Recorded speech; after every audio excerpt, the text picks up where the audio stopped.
और यहाँ का जो जीत गया ना, बाहर वाला तो ऐसे जीत जाएगा। बाहर वाले में तो मेहनत है ही नहीं, व्यक्ति यही तो हार रहा है। उसको यहाँ जिस दिन समझ आ गया क्या करना है, बाहर कितने भी प्रॉब्लम्स है, कंफ्यूजन्स है, डिस्ट्रैक्शंस है, कुछ भी असर नहीं करेगा, क्योंकि वो यहाँ से स्ट्रॉन्ग है। कि जिंदगी जितनी लिखी है काटनी तो पड़ेगी, अब चाहे हंसकर काट लो या रोकर। भगवान कहे उससे पहले तो ऊपर नहीं बुलाऊंगा, कितना ही रो ले, कितना ही सर पीट ले, नहीं बुलाऊंगा।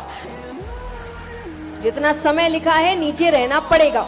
अब आपके ऊपर है, आप रोते हुए रहिए कि हंसते हुए रहिए।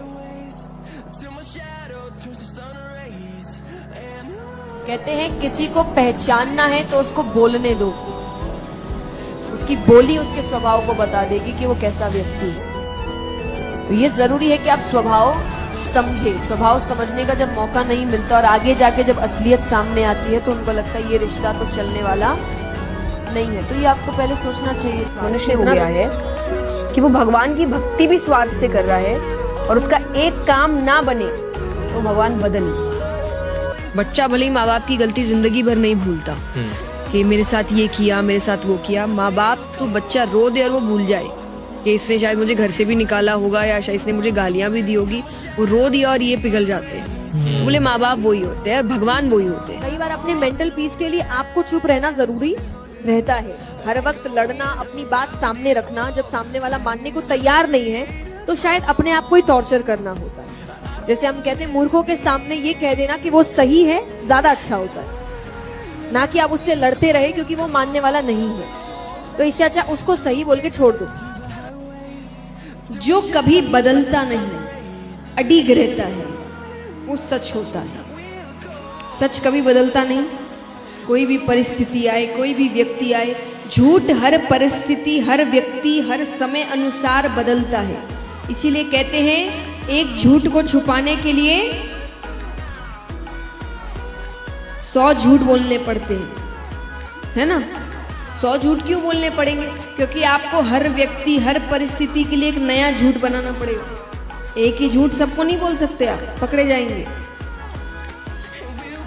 तो अब हर व्यक्ति से, हर लोग से फिर समय बदलेगा तो वो झूठ और थोड़ा टेढ़ा मेढ़ा होगा। लेकिन सच ऐसा नहीं है। सच कितना भी समय निकल जाए, कोई भी व्यक्ति हो, उसके सामने वो बात एक ही रहेगी, वो कभी बदलती। तो जो कभी ना बदले वो सच। गलत संगत कैसी होती है? वो गलत काम में तो आपके साथ खड़ी रहती है, कर कर हमें पीछे। जब पकड़े जाते हो पहले वही भागते। भगवान ने अर्जुन को व्यंग करते हुए कहा, हार निश्चित है तेरी, हरदम रहेगा उदास। कि हार निश्चित है तेरी, हरदम रहेगा उदास। अरे माखन तो दुर्योधन ले गया, केवल छाछ बची तेरे पास। तब अर्जुन ने मुस्कुराते हुए कहा, जीत निश्चित है मेरी, दास नहीं हो सकता उदास।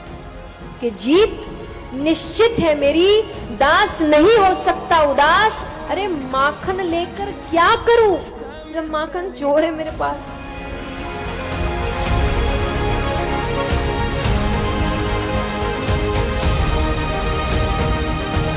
एक बात कहती हूँ कि जबरदस्ती किसी चीज का हल नहीं है, क्योंकि वो भगवान तक ने नहीं करी। अगर जबरदस्ती ही करनी होती तो महाभारत का युद्ध ही नहीं होता। 2 थप्पड़ लगा दे दुर्योधन को, ये जबरदस्ती के थप्पड़, यानी बल का प्रयोग करके उसको चुप करा देते। पर भगवान जबरदस्ती, भगवान रास्ता दिखाते। शांति दूत बन के आए तो थे बताने की क्या सही है और क्या गलत है। इस रास्ते जाओगे तो क्या होगा, इस रास्ते जाओगे तो। फिर भगवान कहते चलना तुम्हारा काम। अब तुम कहोगे कि हमको खाई वाले रास्ते में ही जाना है, हमको मरना है, हमको गिरना है, भगवान कहेंगे मैं नहीं रोकूंगा।